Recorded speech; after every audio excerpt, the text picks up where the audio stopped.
没事没事，我每天都来喂你。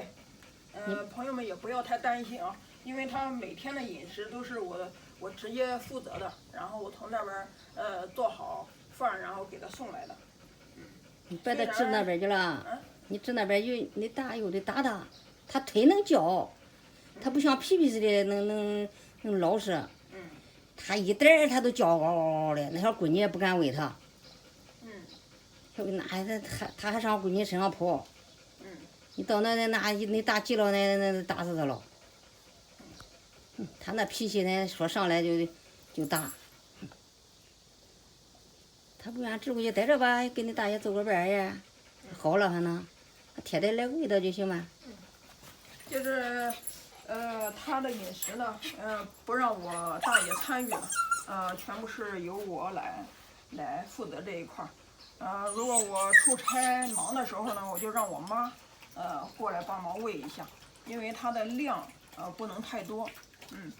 而且呢，他得过胰腺炎呢，然后那些油腻的食物也不能吃了。你像一些狗粮啊，狗粮里面它都含有大量的油，所以暂时也不能喂它狗粮，只能喂它一些清淡的。你像馒头、面条，只能喂它一些这些东西。不过呢，基于他现在的这个身体的恢复情况，你看大家也都能看到了，恢复的很好，比生病的时候还胖了一点，你看还胖了一点。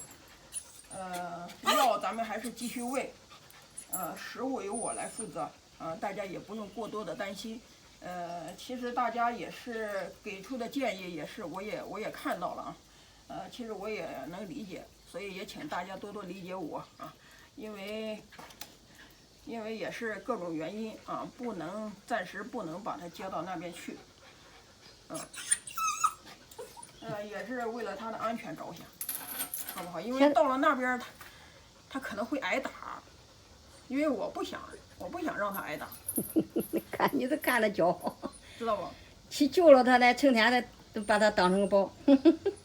对，光给他住院就花了好几千块钱，我这事我都没敢给我爸说，如果给我爸说呢，他指定敢把我赶出这个家门，所以我也没敢说。这个挣个钱不容易啊，我只能说是花了几百块钱，这样给他。那还让你嘞？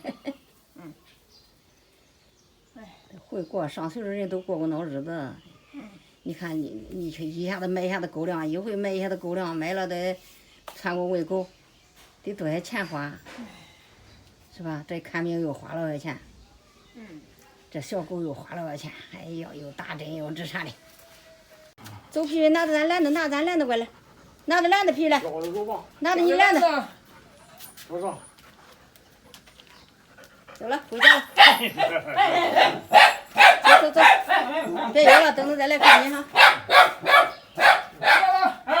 给他点水喝。走吧，回家吧。